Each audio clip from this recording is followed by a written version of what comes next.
اگر وہ غلط کام کرتا ہے اور آپ اس کی تنقید نہیں کرتے آپ معاشرے کو نقصان پہنچاتے ہیں. آپ اپنے بچے کی تنقید کرتے ہیں جب وہ غلط کام کرتا ہے. جب آپ معاشرے سے تنقید ہی ختم کر دیتے ہیں تو دنیا کی تاریخ یہ ہے کہ جمہوریت آگے کیوں نہیں تھی, اس میں تنقید تھی. ڈکٹیٹرشپ کیوں پیچھے رہ گئی؟ تنقید ختم کر دو, معاشرہ پیچھے رہ گا. آپ کیا سمجھتے ہیں کہ ڈرٹی ہیری کہنا جو ہے وہ تقسیم کرنے کے مترادف ہے؟ دنیا میں مذاق ہو رہا ہے. دنیا تو مجھے جانتی ہے. اب سوچیں کہ دنیا میں یہ خبر جائے گی. خان صاحب کو ملک کا مذاق ہی اڑے گا نا. لوگ اس کو سیریسلی نہیں لیں گے. بنانا ریپبلک کہیں گے.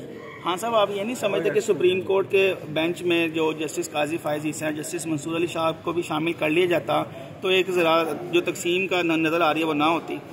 دیکھیں ہم اس ملک کے لیے یہ بڑی ٹریجڈی ہوگی کہ اگر سپریم کورٹ ہمارا اسی طرح تقسیم ہے. ہم سب کو دعا کرنی چاہیے کہ سپریم کورٹ ایک ایسا اس کے اندر یونٹی ہو اور لوگوں کی فنڈامنٹل رائٹس کی حفاظت کرے. ہمیں کوئی تقسیم سے غرض نہیں ہے. ہمیں صرف کانسٹیٹیوشن کے اوپر غرض ہے. کانسٹیٹیوشن جب تک آپ نہیں بچاتے آپ ملک نہیں بچا سکتے. ہم صرف 90 days کی جو شک ہے کانسٹیٹیوشن میں وہ بیسک فنڈامنٹل رائٹ ہے. دیکھیں الیکشن ہوتے نظر آ رہی ہے کہ نہیں؟ سب سے بڑا فنڈامنٹل رائٹ ہے رائٹ ٹو ووٹ.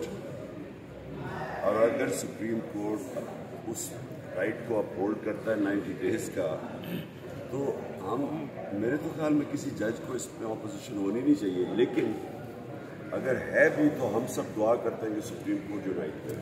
اچھا خان صاحب, آپ کو اکتوبر میں بھی الیکشن ہوتے نظر آ رہے ہیں کہ نہیں؟ جس طرح کے رانا ثناء اللہ کے کچھ بیانات سے لگتا ہے کہ شاید اکتوبر میں بھی الیکشن نہ ہو.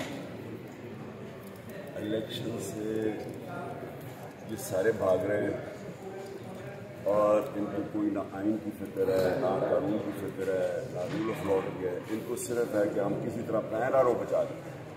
وہ NRO بچانے کے لیے الیکشن ڈر لگا ہوا ہے, ہار جانا ہے الیکشن.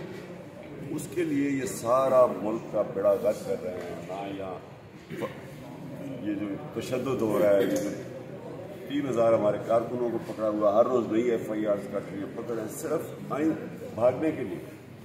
یہ خان صاحب یہ بتائیے,